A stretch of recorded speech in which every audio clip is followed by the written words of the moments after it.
విద్యార్థిని మృతదేహానికి అధికారులు రీపోస్టుమార్టం నిర్వహించారు.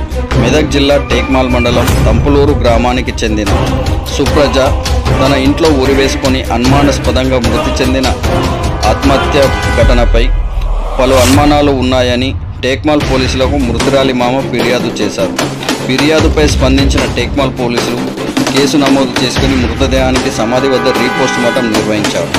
మెదక్ జిల్లా టేక్మాల్ మండలం తంపులూరు గ్రామానికి చెందిన బొష్కె సుప్రజ 16 తన తాత వద్ద నివాసం ఉంటుంది. మెదక్ మండలం హవేలీ గన్పూర్ ఎంజేబీ హాస్టల్లో ఉంటూ ఇంటర్ ఫస్ట్ ఇయర్ చదువుతుంది. గత నెల 30న ఎవరికి చెప్పకుండా హాస్టల్ నుండి ఇంటికి వచ్చింది. మరుసటి రోజు సాయంత్రం ఇంట్లో ఎవరు లేని సమయంలో చీరతో దూలానికి విరి వేసుకుని ఆత్మహత్యకు పాల్పడ్డది.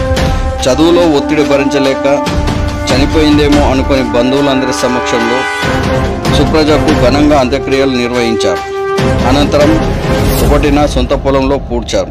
కుటుంబ సభ్యులకు అదే గ్రామానికి చెందిన ఓ యువకుడు కొన్ని నెలలుగా ప్రేమ పేరుతో మానసికంగా శారీరకంగా యువతిని వేధిస్తుండేవాడని గ్రామస్తుల ద్వారా సమాచారం తెలిసింది.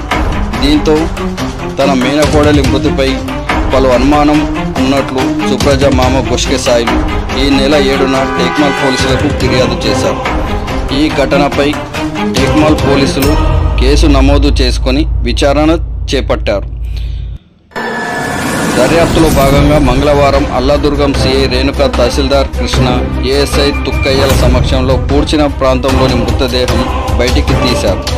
సంగారెడ్డి ప్రభుత్వ ఆసుపత్రి ఫోరెన్సిక్ అధికారులైన డాక్టర్ వాణిశ్రీ, డాక్టర్ చంద్రదీపక్ మృతదేహానికి పోస్టుమార్టం నిర్వహించారు.